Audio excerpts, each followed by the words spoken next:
আম্মা জানের চিৎকারের আওয়াজ, আশেপাশের মানুষ বাড়িওয়ালারা ঘুমাইতে পারে না।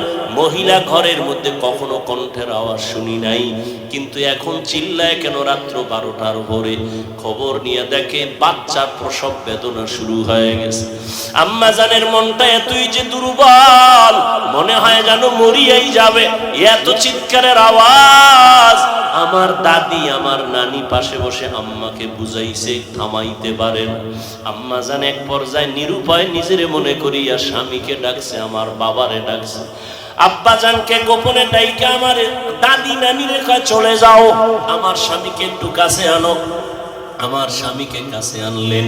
আম্মা জান স্বামীর হাতটা ধইরা চোখের পানি ছেড়ে কাঁদে আর কয়, স্বামী আমি আপনার ঘরে সংসার করতে গিয়ে কত বেয়াদবি করেছি, আপনার যেইভাবে খেদমত করা দরকার আমি করতে পারি নাই, দয়া করে আপনি আমার দাবিটা ছেড়ে দেন, আমাকে মাফ করে দেন। আব্বা জান বলে, বিবি তুমি এমন কেন করো? বলে, আমার মাথায় মনে হয় 7 আসমানের বোঝা চেপে আছে, আমার মনে হয় মরণ, আমি মরিয়া যাব, আর দুনিয়ার সূর্য বুঝি দেখতে পারবো না, প্রসব বেদনা সহ্য করতে পারি না রে স্বামী। বাবা সান্ত্বনা দিয়া কয়, ধৈর্য ধারণ করো, আমি আল্লাহর কাছে দোয়া করতেছি। দিনদার স্বামী গিয়া নামাজের মুসাল্লায় দাঁড়াইয়া একটা চিৎকার দিয়া কয়, রে মালিক, কুদরতের ক্ষমতা জাহের করে দাও, আমার স্ত্রী মরণাপন্ন অবস্থায় বাচ্চা প্রসবের বেদনা সহ্য করতে পারে না রে আল্লাহ, কুদরতের সাথে তুমি আসান করে দাও। ও আল্লাহর বান্দারা, ওই প্রসব বেদনায় মা যতটা কান্না করেছেন, যতটা কষ্ট করেছেন, তুমি আমি সারা জিন্দগির কামাই রুজি আর চামড়া খুলিয়াও যদি মাকে জুতা বানায় দেই, কোনদিন মায়ের ঋণ আদায় করা কোন সম্ভব হবে না। ও আল্লাহর বান্দারা, আমার মায়ার নবী এই মায়ের সম্মান বজায় রেখেছেন, কন্যাদের উপরে যেন জুলুম না হয়। ওই আরবের মুশরিক বেঈমানেরা ঘুরে আর কয়, মুহাম্মদের কপাল খারাপ, কারণ ওর ছেলে নাই, ওর আছে কন্যা, মরিয়া গেলে ওর ইজ্জত আর বংশকে রক্ষা করবে। নবীর মনে কষ্ট, আল্লাহ পাক সান্ত্বনা দিলেন, ইন্না আতাইনাকাল কাউসার, ও নবী আপনাকে কাউসার দান করছি, টেনশন নাই। নবী খুশি হইয়া জাতির সামনে চিল্লায় বলতেছেন, ও দুনিয়াওয়ালারা, আমি কেমন আল্লাহর প্রিয় বান্দা জানোনি, অথচ আমার একটা ছেলেও নাই, আমি 4 কন্যার বাবা। তোমরা কন্যাদের উপরে জুলুম করবা না, এ নিমুখ হারাম, ও কুলাঙ্গার, ছেলে হইলে খুশি, মেয়ে হইলে কষ্ট পাও, কি লাভ? 10টা ছেলে যদি হয় আর বাবার ইজ্জত নষ্ট করে, এই ছেলের কোনো দরকারই নাই। একটা মেয়ে যদি পাও, আল্লাহর শুকর আদায় করিও, 10টা সন্তানের উপকার একটা মেয়ের দ্বারা আল্লাহ ব্যবস্থা করে দিবেন। মেয়েরা বাবার জন্য যেই পাগল, হাজারো সন্তান বাবার জন্য ওই পাগল না, ওই মায়া অন্তরে রাখে না। যার কন্যা আছে সে ছাড়া বোঝানো যাবে না। মেয়েরা বাবার জন্য যে কত আসে, বাবা যদি একটু অসুস্থ হয়ে যায়, ছেলেরা বিরক্ত হয়, এত অসুস্থ হসপিটালে কে নিবে? কিন্তু মেয়ে যখন শুনে, খানা বন্ধ করে দেয়, পাগলের মতো দৌড়ায়। বাবার অসুস্থ খবর পাইয়া বলে, আমি আর ঘরে থাকবো না। বাবায় কই? বলে হসপিটালে। কয় দৌড়াও। ওই মেয়েটা বাবার কাছে যায়, বাবা এত কষ্ট পাইও না, কাঁদিও না। একটা মেয়ে বাবার জন্য এতটাই ফেদা, এতটাই মায়া মোহাব্বত নিয়ে চলে। একটা মেয়ে চায় তার কলিজাটা কাইটা বাবার জন্য দিয়া দিবে। ওই মেয়ে পাইয়া যারা খুশি না, তোমাদের কপাল বড় খারাপ। নবী বলেন, একটা কন্যা পাইছো, একটা জান্নাতের মালিক হয়ে গেছো। 2টা কন্যা পেয়েছো, 2টা জান্নাতের মালিক হয়ে গেছো। আমার মায়ার নবী ওই চরিত্রহীন মানুষগুলোর জমিনে আইসা আমার নবী তাদের আলিঙ্গন করলেন, বুকে বুকে লাগাইলেন। তোমার আমার মতো সিসি কইয়া বেনামাজিরে তাড়ায়া দেন নাই। আল্লাহর নবী ওরা গালি দেয়, নবী আরো কাছে যায়। ওরা লাত্তি দেওয়ার চেষ্টা করে, নবী আরো কাছে যায়। ওরা গালি দেয়, ওরা বদনাম করে, নবী প্রশংসা করে। ওরা জবান বন্ধ রাখে, বেজার হয়, নবী বারবার হাসি দেয়, আসো। নবী এমন ভাবে তাদের মোহাব্বতের বন্ধনে আবদ্ধ করলেন। মাত্র 13 বছরের ব্যবধানে মক্কার মানুষগুলো এত দামি হয়ে গেল। নবী একটা বেতের বাড়িও দেন নাই, একটা গালিও দেন নাই। নবী চোখ গরম করে কারো দিকে তাকান নাই। নবী গালি শুনছেন কিন্তু জবাব দেন নাই। মাত্র 13 বছরের ব্যবধানে এই মক্কার চরিত্রহীন মানুষগুলো এত দামি হয়ে গেল। আল্লাহ জিবরাইল আমিনরে পাঠায় বলে, যাও লিস্টি দিয়া দিলাম, লিস্টির মধ্যে নাম আছে, নবীকে বলো ঘোষণা দিয়া দেয় এই লিস্টিতে যাদের নাম আছে সবাই বিনা হিসাবে জান্নাতি। রহমতের নবী অল্প টাইমের ভিতরে মক্কার মানুষগুলোকে জান্নাতি মানুষে পরিণত করে ফেললেন। সুন্দর আখলাক আর ব্যবহার। একদিকে নবী দাওয়াত দেন, অন্যদিকে নবী আল্লাহর কাছে সারা রাত দোয়া করেন, আল্লাহ ওই মানুষটা বুঝে না, হেদায়েতের দরজা খুলে দাও, ওই মানুষগুলোকে দিনের পথে আনো। তায়েফের ময়দানে আমার নবীর আদর্শের দিকে তাকাও। তায়েফের ময়দানে ওই কাফের ওরা সবাই নবীজিরে দেখে ছোট ছোট বাচ্চাগুলোরে লেলিয়ে দিল, বলে পাথর মেরে মক্কার এই পাগলটারে তাড়ায়া দাও।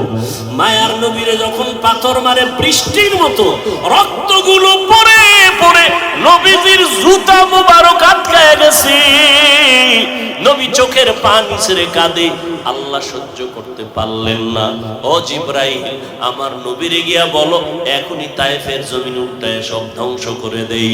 জিবরাইল আইসা বলেন, ইয়া রাসূলুল্লাহ, আল্লাহ পাকের হুকুম, আপনি বললে তায়েফের জমিন উল্টায় দিব, সব মেরে ফেলবো। মায়ার নবী কাঁদেন আর বলেন, না না, এদের মারবা না, এরা চিনে না, এরা বুঝে না আমি মুহাম্মদকে। আমার মা নাই, বাবা নাই, আমি বড় ইয়াতীম, দুনিয়াতে বাবা বলে ডাকতে পারি নাই। 6 বছরে মা হারায় ফেললাম, আমি বড় অসহায়। তবে এদের মারিও না, একদিন এদের দ্বারা দিনের বড় উপকার হবে। আমার মায়ার নবীকে যতই ওরা গালি দিত, আমার নবী একটা গালিও দেন নাই, জবাবও দেন নাই। নবীর আদর্শ দিয়া মক্কার জমিনটাকে জান্নাতি মানুষ বানায় দিলেন সব। ও আল্লাহর বান্দারা, ওই রহমতের নবী কেমন আদর্শ কায়েম করে দিলেন। যুবকদের নবী বলে গেলেন, যুবকের আমি মুহাম্মদের উপকার করেছে, বুড়ারা আমি মুহাম্মদের বিরোধিতা করেছে। ও যুবক বাবা, কয়দিন আর দুনিয়াতে বাঁচবা? আমি কিন্তু এতক্ষণ চিল্লাইলাম, তোমার পায়ে ধরে ধরে বয়ান করলাম। কুত্তার মতো সারাটা দেশে ওলামায়ে কেরাম দৌড়ায় আর বয়ান করে, পাও ধরে। ও আল্লাহর বান্দারা, বিনিময়ে তোমরা একটা টাকাও দাও না, বরং গালি দাও, বিরোধিতা করো। এরপর আলেমরা কিন্তু এর গালির জবাবও দেয় না, বরং দেখলে হাসি মুখে সালাম দেয়, মোহব্বতের সাথে বুকে লাগায়। এর একটাই মাত্র কারণ, নববী আদর্শে তারা চলতেছে, দুনিয়ার মানুষের দিনের পথে ডাকতেছেন। ও যুবক বাবারা, আজকে আমি এই কথা বলি নাই তুমি আজকে আমার মতো পাগড়ি লাগাও, স্কুল কলেজে তালা লাগায় মাদ্রাসায় চলে আসো। না রে বাবা, তুমি স্কুলে থাকো, কলেজে থাকো, লেখাপড়া করো, চাকরি করো, ডাক্তারি পড়ো, ইঞ্জিনিয়ারিং পড়ো, ব্যবসা করো, রহমতের নবীর মোহাব্বত লাগায় সুন্নাতওয়ালা জিন্দেগির দিকে আগাও। মা বাবার দোয়া নাও, মা বাবার দোয়া ছাড়া এই চেয়ারে আমিও বসতে পারি নাই। ও টাকাওয়ালা, মা বাবার দোয়া ছাড়া, কান্না ছাড়া তুমি কিন্তু টাকার মালিক হতে পারো নাই, বাড়ি গাড়ির মালিক হতে পারো নাই। ওই মা বাবার জন্য কলিজা ভরে দোয়া করিও। ও আল্লাহর বান্দা, যাদের মা বাবা বেঁচে আছে, মায়ের কাছে গিয়া দোয়া চাইও। ও বাবা, তোমার মতো যুবক আজকে জেনারেল লাইনে থাকিয়াও নামাজ পড়ে অভাব নাই, সাগরে গিয়া মাছ ধরে নামাজ ছাড়ে না, চাকরি করে নামাজ ছাড়ে না, গাড়ি চালায় নামাজ বাদ দেয় না। ও আল্লাহর বান্দা যুবক, তুমি কেন পারবা না? ও পর্দার আড়ালের আম্মা জানেরা, আপনাদের অবদানের কারণেই তো এই দুনিয়াতে সন্তান ভালো হয় খারাপ হয়। যত ভালো সন্তান আসছে আপনাদের অবদান আর মেহনত আর দোয়া। ও আম্মা জানেরা, আপনাদের আল্লাহ নবী বানান নাই, তবে নবীদের মা বানাইছেন। আপনারা আলেমদের মা, আপনারা হাফেজদের মা, আপনারা ভালো ভালো সন্তানদের মা। এরে আম্মা জান, আপনি তো আয়েশা রাদিয়াল্লাহু আনহার মতো দামি নারী, ফাতেমা রাদিয়াল্লাহু আনহার মতো দামি নারী, আপনি তো খাদিজা রাদিয়াল্লাহু আনহার মতো দামি নারী, ইসমাঈল নবীর মা হাজরা আলাইহিস সালামের মতো দামি নারী। আপনারা তো এত দামি, এত মর্যাদা আল্লাহ আপনাদের দান করেছেন।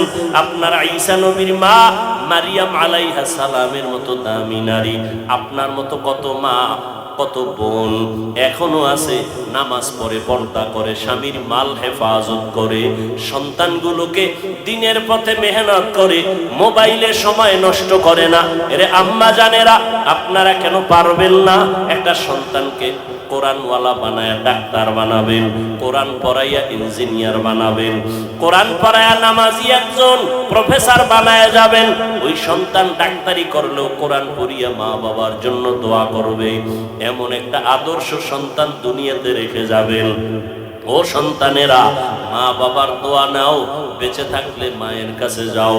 মাকে যদি বলো, মা এই যুবকেরা দেখলাম কত তওবা করলো, কান্না করলো, আমার তওবার নিয়তি আসে না, কান্নাও আসে না, কারণটা কি?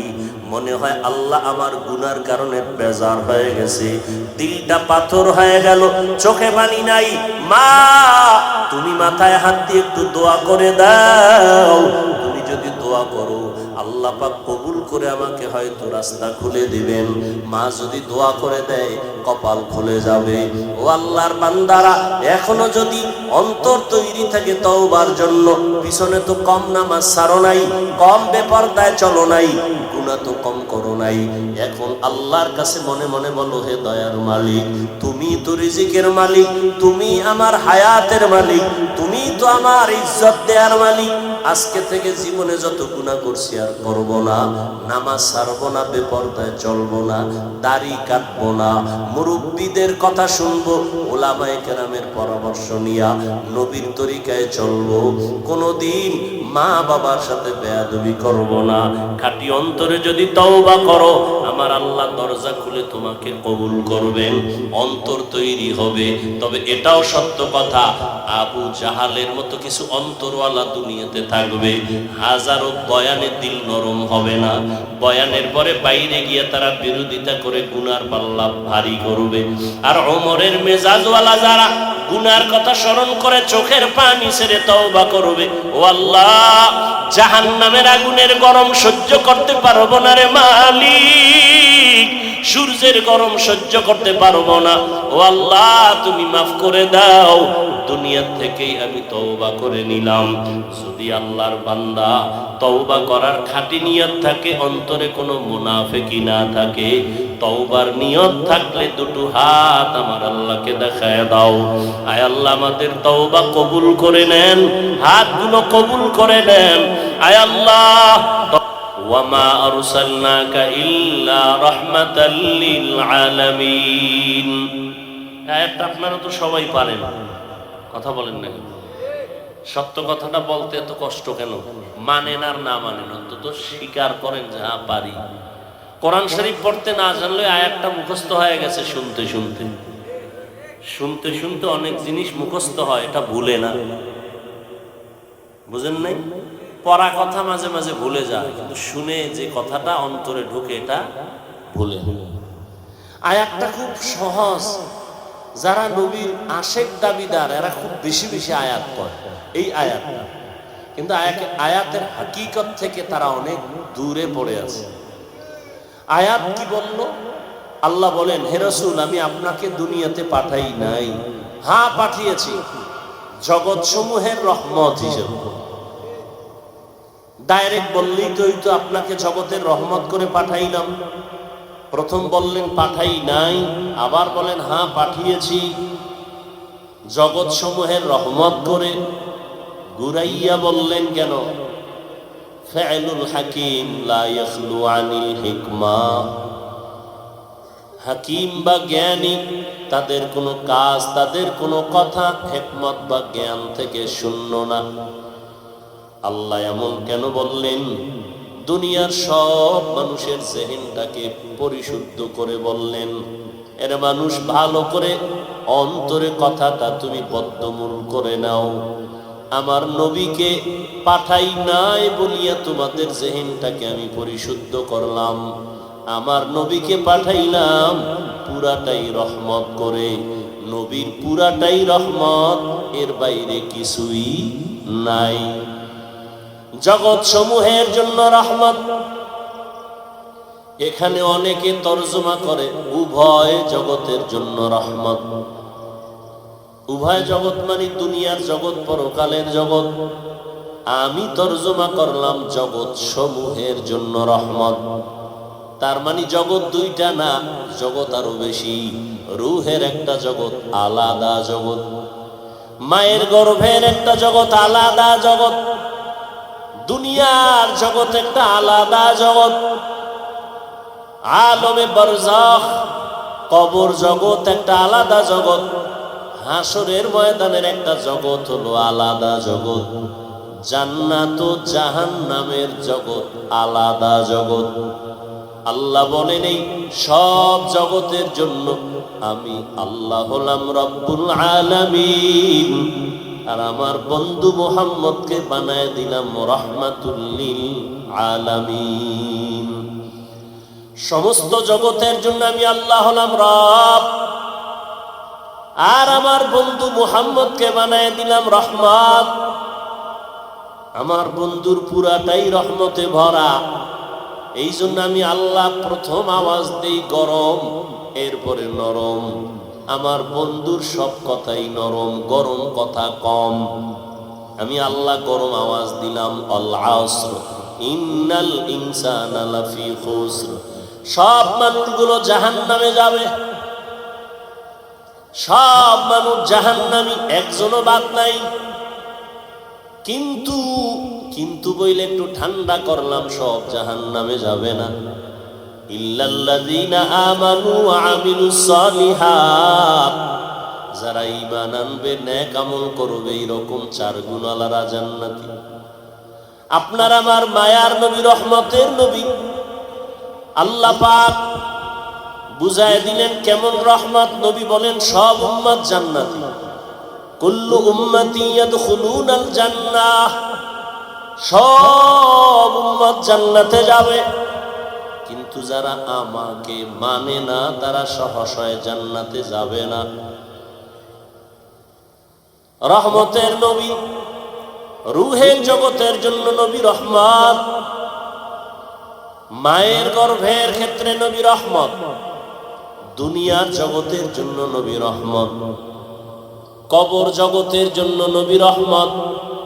হাসরের জগতে নবী রহমত। জান্নাত ও জাহান্নামের জগতের মাঝেও রাসূল রহমত। জান্নাতে রহমত হবে, জাহান্নামে রহমত হবে, এটা কেমন কথা? ভিন্ন ভিন্ন আলোচনা। রূহের জগতের জন্য নবী কেমন রহমত, ভিন্ন আলোচনা। দুনিয়ার জগতের জন্য নবী কেমন রহমত, ভিন্ন আলোচনা। কবর জগতের জন্য নবী কেমন রহমত, ভিন্ন আলোচনা। হাসর জগতের জন্য কেমন রহমত আমার নবী, ভিন্ন আলোচনা। আমি শুধু দুনিয়ার জন্য নবী কেমন রহমত, এ বিষয়ে 2-4টা কথা বলবো। দুনিয়ার জগতের জন্য নবী রহমত। কেমন রহমত? বলে মুমিনদের জন্য রহমত আলাদা। মুমিনদের জন্য নবী রহমত, বেঈমানের জন্য নবী রহমত। পুরুষের জন্য নবী যেমন রহমত, নারীদের জন্য নবী রহমত।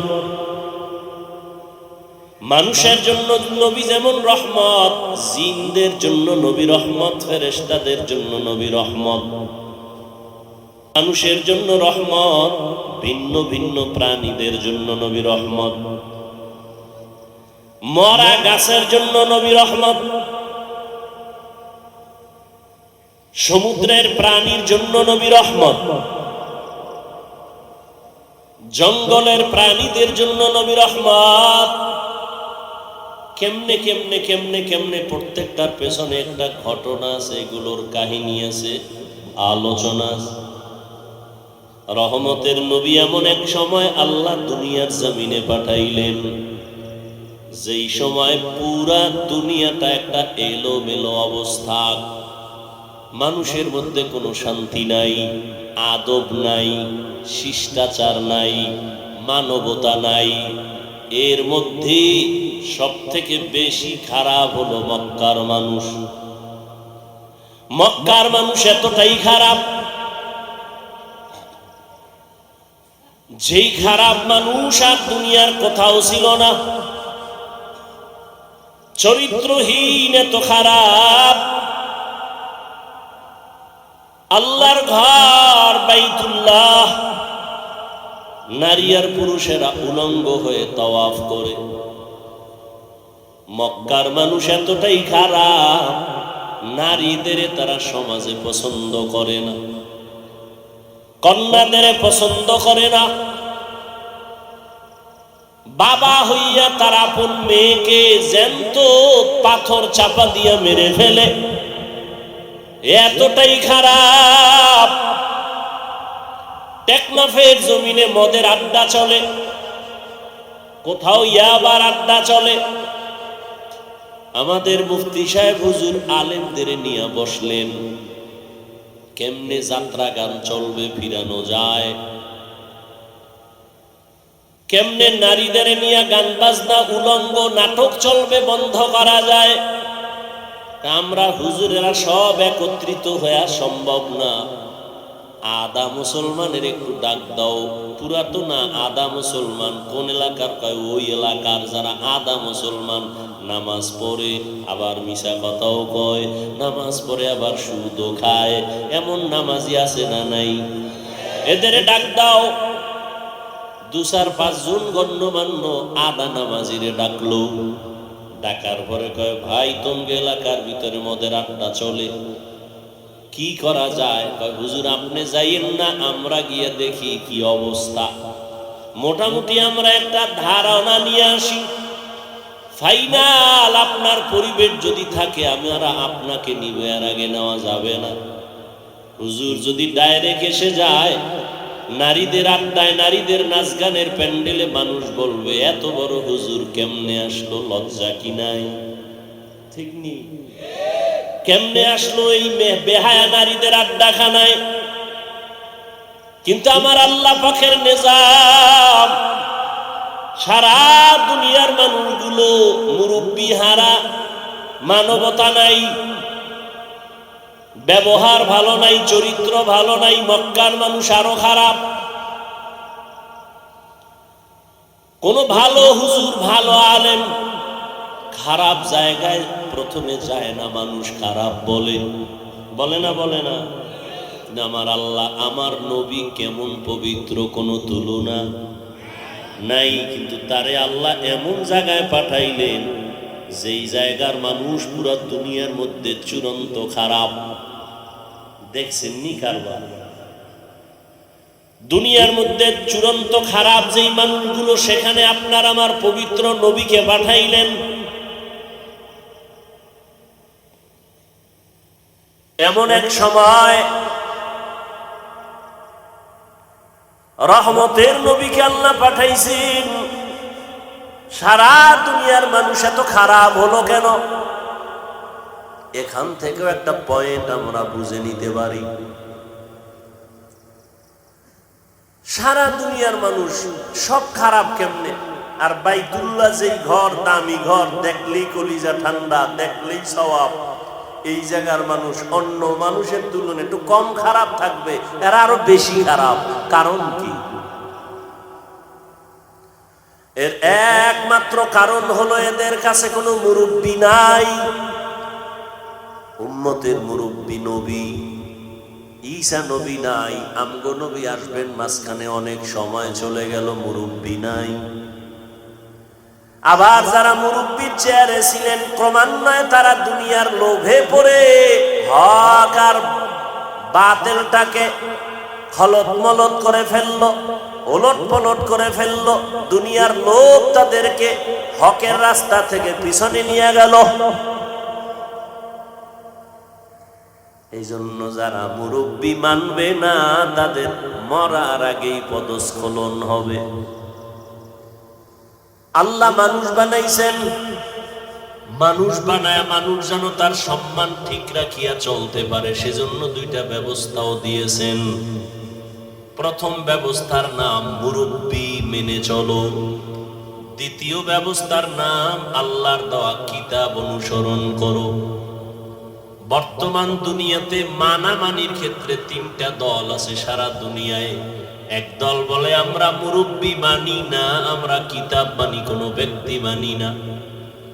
চায়ের দোকানে বইয়া চা পান করে আর আড্ডা দেয়, আমরা হাদিস কোরআন মানি, কোনো হুজুর টুজুর মানি না, উলিয়া উলিয়া মানি না, মাযহাব মানি না, আমরা কোনো ব্যক্তি মানি না। যারা শুধু কিতাব মানি বলে, ব্যক্তি মানে না, আল্লাহর কসম তারা ভণ্ড। আর এক দল আছে আমরা মুরব্বী মানি, কোনো কিতাব মানি না। কিতাব মানবো কি? আব্বাও পড়তে পারে না, আমরাও পড়তে পারি না, কোরআনের আরবি কি পড়তে জানি না, হাদিসের আরবি বুঝি না, পড়তেও পারি না। আমগো পীর সাহেব যা কয় তাই মানবো। কয় পীর যদি জাহান্নামের দিকে নেয় কি করবি? কয় যাব। তাহলে যারা কিতাব মানে, শুধু ব্যক্তি মানে না, ভণ্ড। আবার যারা ব্যক্তির গোলামি করে, কোনো কিতাব মানে না, কোরআন সুন্নাহর আলোকে চলে না, তারাও ভণ্ড। আর যারা বলে আমরা ব্যক্তিও মানি, কোরআন হাদিসও মানি, তারা হক। কারণ ব্যক্তি ছাড়া কোরআন হাদিস বোঝা যাবে না। তবে ব্যক্তিকে আল্লাহকে আমি সিলেকশন করে দিলাম, পরীক্ষা দিবি ছাত্র, পরীক্ষায় পাশ করার জন্য তোকে গাইড দেওয়া লাগবে, তাও আমি দিয়ে দিলাম। আল্লাহ বলেন গাইডের নাম কোরআন। গাইড বুঝো না, বুঝাইয়া দেওয়ার জন্য কোচিং মাস্টার লাগবে, কোচিং প্রাইভেট মাস্টার।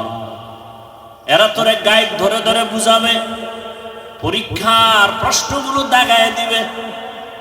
আল্লাহ বলেন আমি গাইড দিলাম কোরআন, আর এই গাইডকে তোর কাছে বুঝাইয়া দেওয়ার জন্য আমি কোচিং মাস্টার বানাইলাম, রাহমাতুল লিল আলামিন। যদি তুই নিজে নিজে গাইড পড়ে আগাইতে পারবি না, কোনো না কোনো এক জায়গায় আটকায়া যাবি, ফেল। 10 সাবজেক্টের মধ্যে বান্দা তুমি সবটায় যদি 100 করে পাও, একটায় যদি তুমি 20 পাও, তুমি পুরাটাই ফেল।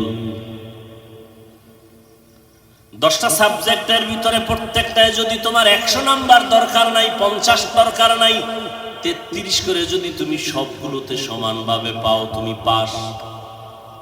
কিন্তু 9টা সাবজেক্টে তুমি 100 নাম্বার পাইছো, একটায় পাইছো মাত্র 28 বা 25, তুমি পুরা সাবজেক্ট ওয়ারি ফেল। ঠিক না? জিহাদের ময়দানে নাম্বার উঠাইছো 100, তাসকিয়ার লাইনে তোমার নাম্বার 20, তুমি ফেল। তাসকিয়া নফসের লাইনে তোমার নাম্বার 100, জিহাদের ময়দানে তোমার নাম্বার 20, তুমি ফেল। আমার রাসূলের প্রত্যেকটা কাজের ক্ষেত্রে তোমার অন্তর দিয়া দাও, জান মাল কোরবান করে 100 নাম্বার উঠাও, তুমি পাস। রহমতের নবী বিদায় বেলা চলে গেলেন। এই উম্মত কিয়ামত পর্যন্ত আর একটা সেকেন্ডের জন্য নবীকে পাবে? টেকনাফে নবী আইবেন, মাঝে মাঝে আসবেন।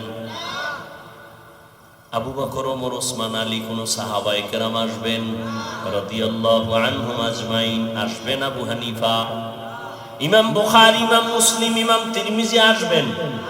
বড় পীর আব্দুল কাদের জিলানী আসবেন। আমগো কাম কি? আমরা তো জান্নাতে যাব, যাব না ইনশাআল্লাহ? এখন জান্নাতে যে যাব, পথ কই, ঠিকানা কই? ঠিকানা লাগবে না? ঠিকানা আছে কোরআন হাদিসে। কোথায়? এখন আপনি কোরআনের আরবিও বুঝেন না, হাদিসেরও আরবি বুঝেন না, আপনার উপায় কি? একটাই মাত্র পথ। আল্লাহর নবী বলেন আমি বিদায় হয়ে গেল, আমি দুইটা জিনিস তোমাদের মাঝে রেখে গেলাম, দইরা রাখলে ঈমানও যাবে না, সম্মানও যাবে না। ঈমানও যাবে না, সম্মানও যাবে না। খেয়াল করেন, এই উঠা বসা করেন কেন ভাই, লড়াচড়া করেন কেন? কারো জ্যৈষ্ঠ মাস, কারো সর্বনাশ। ভালো করে বুঝার চেষ্টা করেন, খুব সাবধান। কিয়ামত পর্যন্ত কেউ আসবেন না, নবী আসবেন না, সাহাবায়ে কেরাম আসবেন না। জান্নাতে তো যেতে চাই, ঠিক না? কোরআন হাদিসে কিন্তু পড়তেও পারি না, কপাল খারাপ। হাদিসের আরবি বুঝি না, ব্যাখ্যা তো পরের কথা। কোরআনের তরজমা বুঝি না, ব্যাখ্যা পরের কথা। ওয়ালা দাল্লিন আছে না? প্রত্যেক নামাজি কিন্তু এই আয়াত পড়ি, গায়রিল মাগদুবি আলাইহিম ওয়ালাদ-দাল্লিন।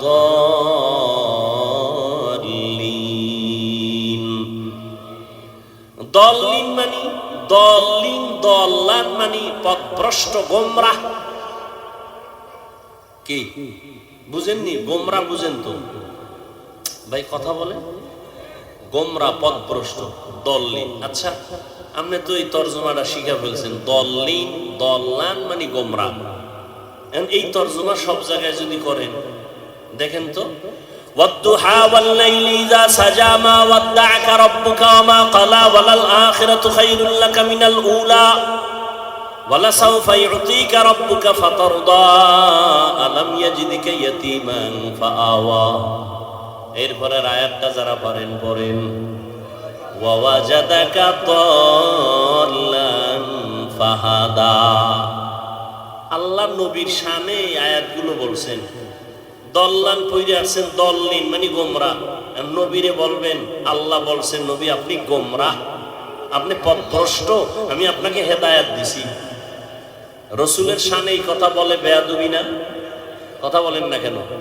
কারণ আপনি তো বাংলা তরজমা শিখছেন, কারণ আপনি তো বলবেন নবীও গোমরাহ।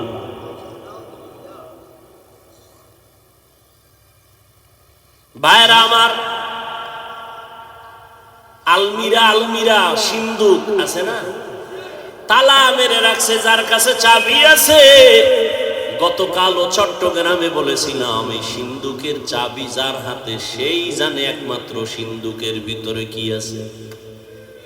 তোমার কাছে চাবি নেই, কিন্তু সিন্দুকের সৌন্দর্য দেখে তুমি বলতে পারবা না এর ভিতরে স্বর্ণ, এর ভিতরে রাসেল ভাইপারও থাকতে পারে। যার কাছে চাবি আছে সে জানে সিন্দুকের ভিতরে ভালো না খারাপ। আল্লাহর কসম করে বলি, ভালো করে বুঝো হে মুমিন,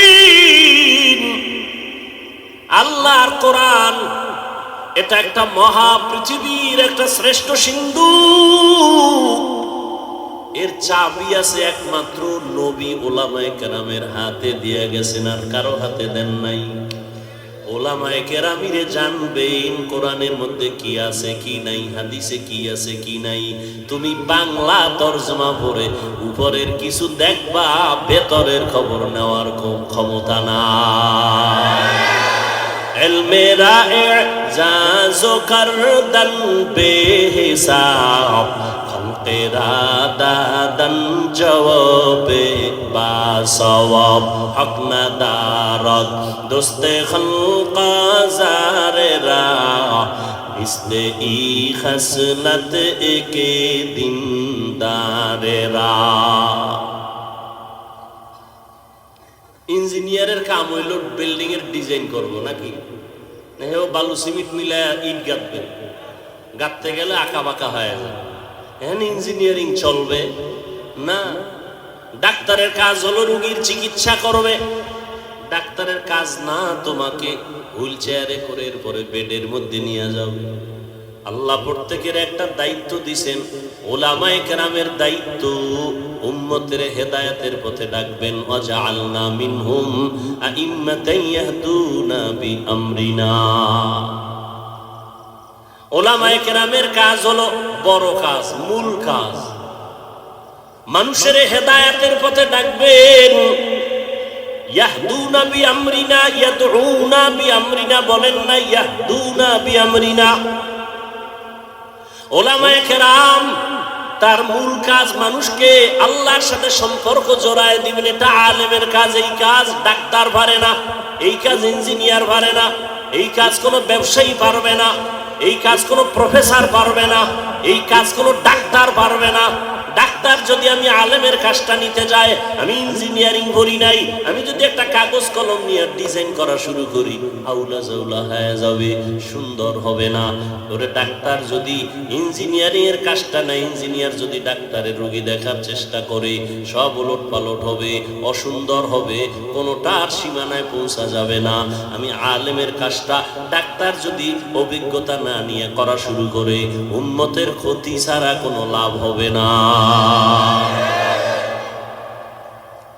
কিন্তু কপাল খারাপ, ব্যবসা আমি আলেম না করলে অন্যরা করতে পারবে না, পারবে না। চাকরি পারবে না, আমার কাজটা হেদায়াতের যে কাজ আল্লাহ দিয়েছেন, এটা কি অন্য কেউ পারবে? এজন্য পাকিস্তানের মুফতি রশিদ আহমদ লুধিয়ানভি রহমাতুল্লাহ আলাইহি আহসানুল ফতোয়ায় লিখেছেন, আলেমের মূল কাজ মানুষকে হেদায়েতের পথে ঢাকা, এগুলো বাদ দিয়া ভিন্ন কাজ করা জায়েজ নাই, হারাম। এর নাম স্লোগানে একটা কি ঢুকছে, আলেমরা পিছিয়ে থাকবে কেন? একটা মন্ত্র কে ঢুকায় দিছে ভিতরে, আলেমরা পিছিয়ে থাকবে কেন? আমি কই আলেম পিছিয়ে রইল কই? জানাজার ময়দানে আলেম সবার আগে, বিবাহের মজলিসে আলেমের সম্মান নিচে না উপরে, পিছিয়ে কই? বয়ানের প্যান্ডেলে আলেমের মর্যাদা কম না বেশি? এমপি সাহেব দেখলে কয় হুজুর দোয়া কইরেন, মন্ত্রী মহোদয় কয় হুজুর মোনাজাতটা আপনিই দেন। কেন মন্ত্রী আপনি পারেন না? আব্বাও দেন, আমিও বুঝি না, আপনিই দেন। তাহলে আলেম পিছনে, তোমাকে এই মন্ত্র কে শিখিয়েছে? আলেমরা পিছিয়ে থাকবে কেন? তার মানে ইমামতি বাদ দাও। কয় টাকা বাবা? কি করবো? ব্যবসা করো, চাকরি করো, ইমামতি বাদ দাও। তো আলেমরা ইমামতি বাদ দিলে গরু আইয়া ইমাম হবে? মিডিয়ার যুগ তো, কথা বলতেও কঠিন, কোন দিক দিয়ে কোন দিকে নিয়ে যায় আল্লাহ ভালো জানে। ছিদ্রান্বেষণকারীরা তো ওত পেতে আছে। আল্লাহ আমাকেও হেদায়াত দান করেন, আপনাদেরকেও হেদায়াত দান করেন। ভাইরা আমার, আল্লাহ কয় একজনে লাখ লাখ টাকা কামাই করে হারাম পথে, ও যা পায় তার থেকে 1000 গুণ বরকত। তুই ইমাম রে আমি 5000 টাকায় দিই, তোর কাছে পছন্দ লাগে না? একজনে 20 লাখ টাকা কামাই করে, 50 লাখ কামাই করিয়া না খাওয়ায় শান্তি, না বউ দিয়া শান্তি, সন্তান দিয়া শান্তি, সম্মান নাই, কিচ্ছু নাই, কেউ চিনে না, কেউ জানে না। আল্লাহর কসম, যত কঠিন থেকে কঠিন মুসিবতে আপনি পড়ে যান, আপনি সাথে সাথে আমার মাওলাকে স্মরণ করেন, লা ইলাহা ইল্লাল্লাহ, লা ইলাহা ইল্লাল্লাহ, লা ইলাহা ইল্লাল্লাহ, লা ইলাহা ইল্লাল্লাহ। অর্থ কি? ও আল্লাহ, আপনি ছাড়া আর কোনো আমার ইলাহ নাই, কোনো রাজ্জাক নাই, কোনো মাহবুদ নাই, কোনো মাশুক নাই, কোনো মাহবুব নাই। আপনি আমার একমাত্র মালিক, ইজ্জত দেওয়ার মালিক আপনি ছাড়া আমার কেউ নাই, সম্মান দেওয়ার মালিক আল্লাহ আপনি ছাড়া কেউ নাই, রিজিক দেওয়ার মালিক আপনি ছাড়া আমার কেউ নাই। ও আল্লাহ, আমার সম্মান আপনি হেফাজত করেন, ইজ্জতের হেফাজত করেন, রিজিকের ব্যবস্থা করেন। ও আল্লাহ, মুসিবত থেকে হেফাজত করেন। এই নিয়তে জিকির করবেন, জিকির করবেন মোহাব্বত লাগাইয়া, কোনো তাবিজ লাগবে না। এটাই হলো মুসিবত থেকে হেফাজতের বড় তাবিজ। ইমাম সাহেবরা তাবিজ লেখেন, আপনারা আবার রাগ করেন না। যাগো তাবিজ লাগবে এরা তো দরজায় গিয়ে সিরিয়াল দিবে। ভাইরা আমার, কি কথা জানি বলতেছিলাম, গেছে, ভুলে গেছে আধা মিনিটে। ওলামায়ে কেরাম, আল্লাহ পাক রব্বুল আলামিন বলে তাকায় দেখ, দুনিয়ার মানুষ কোটি টাকা কামাই করিও শান্তি নেই, তোরে 5,000 টাকায় কেমন শান্তি দিছি জানোনি? মাসে মাসে 5 লাখ টাকা কামাই করে ঘরের মধ্যে খাওয়ার মতো পেটওয়ালা সংখ্যা আছে মাত্র কম, কারণ ওরা পেটওয়ালা খানার সংখ্যা কমাইছে, ট্যাবলেট খাইয়া সন্তান বাড়ায় না। আর তুই চাকরি করো, মসজিদে খেদমত করো, বেতন 10,000, মাদ্রাসায় পড়ো 10,000, 5-7 মাস বাকি, তোর ঘরে খানেওয়ালার সংখ্যাও বেশি না। কারণ আমরা তো ট্যাবলেট খাই না, আমরা তো রাসূলের ওই হাদিসটা যেদিন শুনলাম, ওই বাড়ির মাইয়া বিয়া করবি যেই বংশে সন্তান বেশি হয়, কারণ কিয়ামতের ময়দানে আমি মুহাম্মদ অন্য নবীর উম্মতের তুলনায় আমি বেশি উম্মত নিয়ে গর্বের সাথে জান্নাতে যাব। কি বান্দা চাইলে কিছুই হয় না, আমার আল্লাহ চাইলে সব হয়। আল্লাহ যা চাইবেন তাই হবে, বান্দা যা চাবে তা হবে না। তবে হ্যাঁ, বান্দা চাইলেও হবে যদি বান্দার চাওয়াটা আল্লাহর চাওয়ার সাথে মিলে যায়। ভাইরা আমার, আল্লাহ পাক চাইছেন মানুষ বাড়াবেন।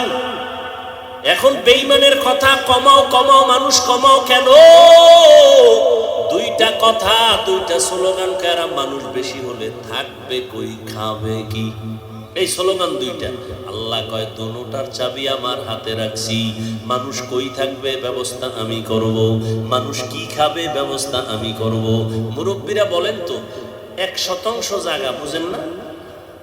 মুরব্বীরা বলেন না কেন? কয় শতাংশ? 1% জায়গায় যেই পরিমাণ ধান হইতো 20 বছর আগে, এখন কম না বেশি? বাড়াইছে সরকার। আপনার আব্বা কে বাড়াইছে?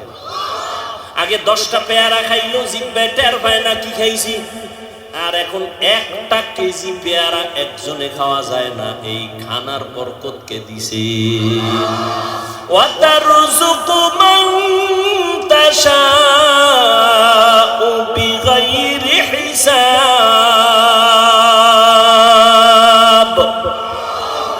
করতা ওয়াকুল মিগুনি হর সুবহ শাম, মিরাসানাত রিজকে তু আজলা মাকাম, জুজবা হকতি জে মখাজ ইনসুজা, ফজলে উআ মস্তে দর জুমলা জাহা। রিজিক আগের তুলনায় বরকত বাড়ছে না? এখন কিন্তু খাওয়ার মানুষ নাই, খানা আছে অনেক, খাওয়ার মতো মানুষ নাই। 10 জনের খানা একজনে খাইতে পারতো, এই মানুষও ছিল না, এখন নাই। এখন নাই কিন্তু কিলাকিলিটা আছে, খাইতে চায় বেশি, পারবে আধা কেজি, কিন্তু 1 কেজি নিয়ে টানাটানি। ডাক্তার বলছে মিষ্টি খাওয়া হারাম, হয়ে গেছে সবে বরাতে মিষ্টি আনতে মসজিদে তবারক। 1 পটলা নিয়ে 1 হাতে পকেটে নিয়ে আর 1 হাত বাড়াইছে আর 1 পটলা নেওয়ার জন্য। আছে না নেই? একজনের পিছন দিয়ে তাকায় দেখে আমি একটাই পাই না, ও একটা পাই আর একটা লই টানে কেন? ও পিছনের লইটা টান দিছে, টান যখন দিছে 2 জনের ভিতরে লাগছে ঝগড়া, কিলেবিলি। শেষ পর্যন্ত একজন আর খাইতে পারল না, খালি হাতে বাড়ি,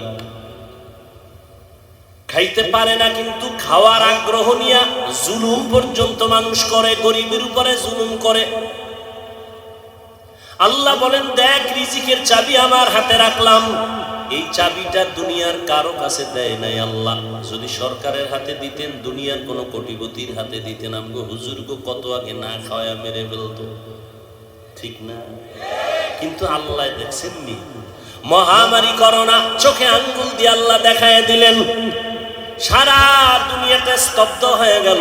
চাকরি বন্ধ, ব্যবসা বন্ধ, স্কুল বন্ধ, কলেজ বন্ধ, ট্রেন বন্ধ, প্লেন বন্ধ, দোকান বন্ধ, সব বন্ধ হয়ে গেল, একটা মাদ্রাসাও বন্ধ হয় নাই। কয়জন হুজুর না খাইয়া মারা গেছে করোনার সময়, ভিক্ষা করছে কিছু দাও। আল্লাহ তাদের অল্প টাকা দেয়, কিন্তু এর মধ্যে বরকত অনেক বেশি। বরকত বুঝেননি? একজনে 3 প্লেট খাইয়া আরো কিছু দে থাকলে, আর একজনে এক প্লেট দিয়া 4 জনে খাইয়াও কিছু থেকে যায়, পেটে খাওয়ার জায়গা নাই, ক্ষুধা নাই। এ হলো বরকতি খানা। আল্লাহ রিজিকে বরকত দেয়। কেউ খাওয়ার পরে কয় বাথরুমের দরজা তাড়াতাড়ি খোল, আমার পেটের অবস্থা বড় খারাপ, নিম্ন চাপ শুরু হয়ে যাচ্ছে। আর একজনে খায় দিব্যি আরামে ঘুমায়, কোনো টেনশন নাই, কোনো রোগ নাই, ডাক্তার নাই। আল্লাহ বলেন, ওরে বান্দা তাকায় দেখ, ইহুদি খ্রিস্টান সমস্ত দুনিয়ার ভিতর বিরাচায়, ইসলামের আলো বন্ধ হয়ে যায়। আমার আল্লাহ বলেন, আমি আলোটা কেমনে জ্বালাইছি দেখছুনি? করোনায় সব বন্ধ, কোরআনের আলো বন্ধ নাই, কোনো হুজুর না খায় মরে নাই। কেমন কুলাঙ্গার সন্তান, বাবায় করোনায় আক্রান্ত, ছেলেরা ট্রিপল মাস্ক লাগায়া বাবার কাছেও যায় না করোনা। এলাকার গরিবের টাকা দিয়ে কয় লাশটা বাইরে ফেলে রাস্তায়, টাকা পায় গরিবেরা বাবার লাশটা রাস্তায় ফেলে আসলো। সন্তানরা দরজা জানালা আটকায় দিল, জানালা খুলি একবারও তাকায় নাই। বাবার লাশটা কি কুত্তায় খাইলো নাকি জানাজা হলো আর দেখেই নেই। কি হইল? ওই করোনার সময় শত শত লাশ। ইতিহাস ভুলে যাইও না রে যুবক, ওই করোনার সময় শত শত লাশ। আমার দেশের কিছু পুলিশ ভাইরা আর অধিকাংশ টুপিওয়ালা ওলামায়ে কেরামরা এই করোনার লাশগুলো নিজের কাঁধে নিলেন, গোসল করাইলেন, কাফন পরাইলেন, দাফন পরাইলেন। একজন হুজুরেও করোনায় মরে না। আল্লাহ চোখে দেখায় দিলেন আঙ্গুল দিয়ে। আর বড় যারা দেখবে না কি আর করা, যে দেখবে না সে আমি হাফিজুর রহমানেরটা দেখবে তো পরের কথা, মক্কা মদিনার ইমামেরটা দেখবে দূরের কথা। স্বয়ং রাসূল যদি বয়ান করে এরপর কপালে কালেমা আসবে না। এরকম দুই একটা বেঈমানের নাম আপনারা জানেন না, যে রাসূলের বয়ান শুনিয়াও কালেমা পড়ে না। এরকম বেঈমানের নাম জানেননি? কে কে? আবু জাহাল নামের বেঈমান, হাতের মুষ্টির মধ্যে পাথর নিয়ে কয়, ভাতিজা বলতে পারো হাতের মুষ্টির মধ্যে কি আছে? বলতে পারলে কি হইব? আমি এখন তোমারে নবী মানবো, কালেমা পড়ব। নবী বলেন, আমি হাতের মুষ্টিতে কি আছে জানি না। কেন জানো না? আমি গায়েবের মালিক না, তবে হাতের মুষ্টিতে যা আছো, নবী ইশারা করলেন, ও মুষ্টির ভিতরে যা আছো একটু আওয়াজ দাও। সাথে সাথে আবু জাহালের হাতের পাথরগুলো কালেমা পড়া শুরু করলো। আবু জাহিল্লা পাথরগুলো মাটির মধ্যে ফালায় কয়, মুহাম্মদ বড় জাদুকর। নবীজির বয়ান শুনিয়াও কপাল পরা কালেমা পড়ে না। আর আমার মাওলা যদি কপাল খুলে দেন, নবীকে জবাই করতে আসিয়াও কালেমার মালা গলায় লাগা। কে কে? মান ইয়াহদিল্লাহু ফাহুয়াল মুহতাদ ওয়া মান ইউদ্লিল ফালান তাজিদা লাহু ওয়ালিয়াম মুরশিদা। রহমতের নবীর আলোচনা করতেছিলাম। রহমতের নবী উম্মতের মাঝে দুইটা জিনিস রেখে গেলেন, কোরআন আর সুন্নাহ। কোরআন হাদিস একটু আগেই কিন্তু বলছি জান্নাতের ঠিকানা আছে কোরআন হাদিসের ভিতরে, কিন্তু নবী কোরআন আর হাদিস রেখে গেলাম বলেন নাই, বলছেন আমি কোরআন আর সুন্নত রেখে গেলাম। এই দুইটা জিনিস আঁকড়াইয়া ধরো, ঈমানও যাবে না, সম্মানও যাবে না। এই পৃথিবীর বর্তমান পরিস্থিতি বড় খারাপ। মুমিনের জন্য ফিলিস্তিনের মুসলমানের করুণ হালাত, ওদিকে আসামের মুসলমান, চেচনিয়া বসনিয়ার মুসলমান, সারা দুনিয়ার বার্মার মুসলমান সহ কি এক করুণ অবস্থার মধ্যে। আল্লাহর শুকর, যার কাছে আল্লাহর কোরআন আর সুন্নত যতটুকু আছে তার সম্মান ততটুকুই আছে। এখনো আছে, নাই? পারে না কোরআনওয়ালাদের মেরে ফেলবে, কিন্তু না, আল্লাহ যদি বাঁচায় রাখেন, হেফাজত করেন, কেউ তার ক্ষতি করতে পারে নাই, পারবেও না। পিছনে পিছনে ধইরা ফেলাম, অমুক হুজুরের সাইজ করে দেব। আল্লাহর কুদরত যদি ইখলাস নিয়ে চলে, পৃথিবীর নিকৃষ্ট সন্ত্রাসীও যদি আইসা দাঁড়ায়, আলেমের পিছনে যাই বলুক, সামনে আইসা শুধু চেহারাটার দিকে নজর দিলে মোমের মতো বেঈমান দুর্বল হয়। কুদরত কার? এরে আল্লাহর বান্দারা, রহমতের নবী বলেন, ইলমের চাবি আমি উলামায়ে কেরামের হাতে দিয়া গেলাম।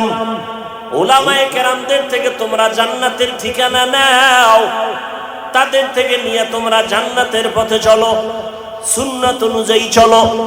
রহমতের নবী এমন একটা টাইমে মদিনা মক্কা নগরীতে আসলেন যেই মানুষগুলো চরিত্রহীন, খারাপ, নারীদের পছন্দ করে না, বিধবারে পছন্দ করে না, কন্যাদের পছন্দ করে না।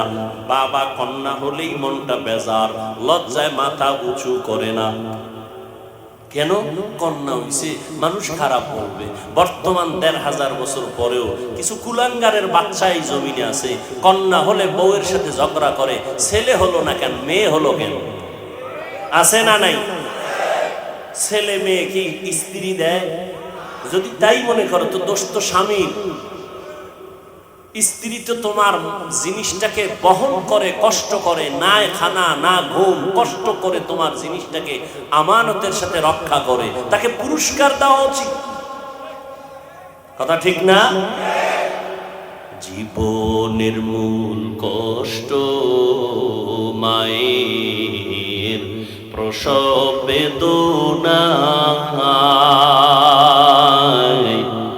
সাত আসমান সাত জমিন তখন মায়েরই মাথায়। জীবনের মূল কষ্ট মায়ের প্রসব বেদনা,